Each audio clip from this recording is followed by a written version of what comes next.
This Sunday, you've got the ultimate irony game. Two franchises that are super similar, both 0-2. I would say the Chargers are the Vikings of the AFC, and the Vikings are the Chargers of the NFC. Two similar franchises in terms of heartbreak. The Vikings, they've got Blair Walsh wide left. The Chargers, they've got Nate Kading missing 3 field goals against the Jets in the playoffs with a chance to make it to the AFC Championship game. The Vikings, they've got the Brett Favre interception in 2009. The Chargers, they've got 4th and 29. The Vikings, 38-7. The Chargers, really, they did this to themselves, but they owned the town of San Diego. It never mattered what the Padres ever did.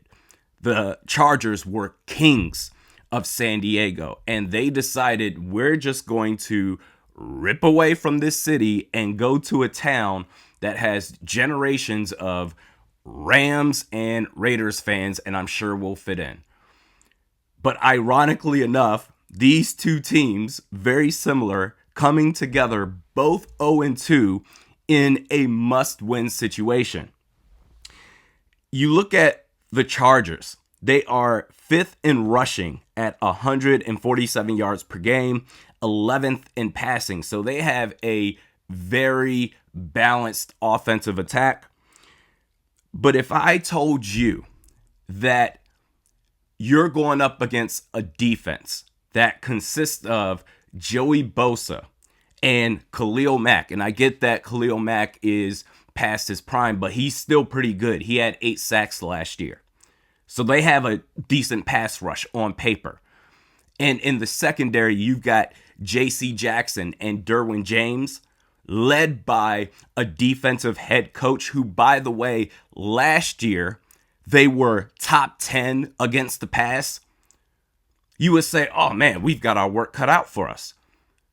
Dead last so far through the first 2 games. I know it's early, but dead last, you're the gold standard for what not to do against the pass, because that plays right into the hands of the Minnesota Vikings, who is their second in passing with Kirk Cousins. And this is, we're going to talk about coaching in just a second, because to me, that's the main key here for either team. For whoever's going to win, it's because they did a better job of coaching. But you've got Kirk Cousins slinging it to Justin Jefferson, TJ Hawkinson. Jordan Addison should be the wide receiver too. He should be getting those snaps over KJ Osborne every single day of the week. That goes right into the Vikings' hands. Unfortunately, they're last in rushing, 34.5 yards per game. That's not going to get it done. But defensively, the Vikings are top 10 against the pass. And we're getting to the point here, again, it's early, but we're getting to the point here where, and we've seen nothing so far from Marcus Davenport, mind you. But we're getting to the point now where I'll take my chances with this pass defense against anybody. You've got Danielle Hunter, Ivan Pace Jr., who can rush the passer. You've got in the back end, Caleb Evans, who's been really solid. Byron Murphy, he's made plays. Cam Bynum has been okay. We may need to have a conversation as far as Hitman. Through the first 2 games, I have not seen him make a play beyond just a cleanup tackle.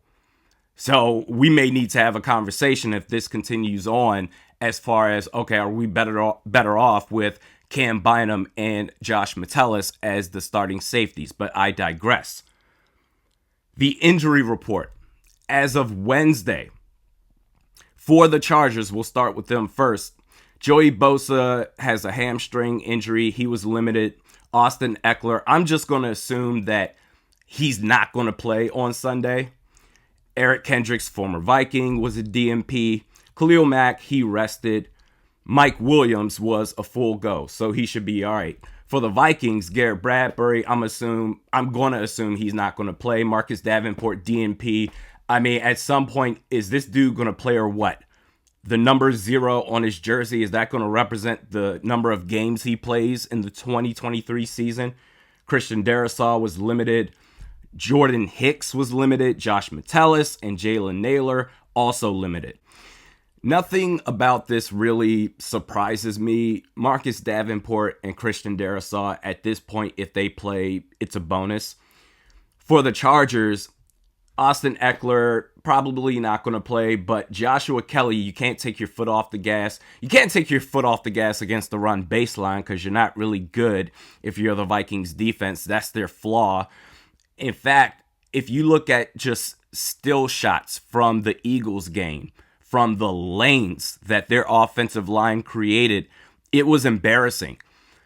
So you have to assume, and Joshua Kelly, by the way, in 29 attempts so far this year, 130 yards, 4.5 yards per carry.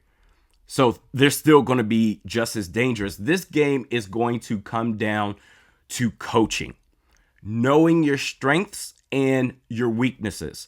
So for Kevin O'Connell, you have to assume that every team from this point forward, if I were an opposing team facing the Vikings, I would say, you know what? At most, we're going to have our quarterback throw 20 pass attempts, and we're going to run the ball at least 45 times. You have to assume that going into every single game. The thing is, with the Vikings, your bread and butter on offense is the passing game. But you can't really deviate from that. Don't just straight up abandon the run altogether. Try it. At some point, you have to get some sort of balance there. But if it turns out that you're getting just another 34.5 yards per game on the ground, then just go ahead and say, screw it. We're just going to have the vertical passing attack. Furthermore, on that point, I looked up the snaps so far. KJ Osborne at 114 snaps on offense. Jordan Addison is at 76. That can't happen. It's BC Johnson over Justin Jefferson all over again. Jordan Addison should be the wide receiver 2. Any 2 receiver sets that you have, it should be Jordan Addison while KJ Osborne is on the bench. For the Chargers, I would expect for them to run the ball, but the difference with them is that they have the luxury to say, our passing game is still pretty solid. We've got Justin Herbert. We've got Mike Williams, Keenan Allen. They've got Quentin Johnston. We have the luxury to run the ball to ultimately set up the play action attack. That is, if Kellen Moore, offensive coordinator for the Chargers, wants to. You're talking about in this game, the stoppable force, the Chargers passing defense versus the movable object, the Vikings run defense. I really think it's going to come down. I'm not going to say it's a shootout because that implies that it's going to be an aerial attack from both sides. It's more like trains versus airplanes. Trains, the rushing attack of the Chargers. Planes, the passing game of the Vikings. Coaching is what matters. That's what's going to make the difference here. Knowing your strengths and your weaknesses. It could be a coin flip. This could come down to if both coaches are doing their thing, this could come down to who has the ball last. But I'm going to say that the Vikings get back on track in just an offensive juggernaut of a game. Final score, 31-28 Vikings. Your thoughts in the comments section below. Furthermore, I still can't get over yesterday's video, which if it keeps trending the opposite direction, then no doubt Kirk Cousins is going to end up getting traded to the Jets tomorrow. And the Vikings, next year's draft, they're going to take a kicker in the first round. We'll see you on the live stream watch-along party on Sunday during the game.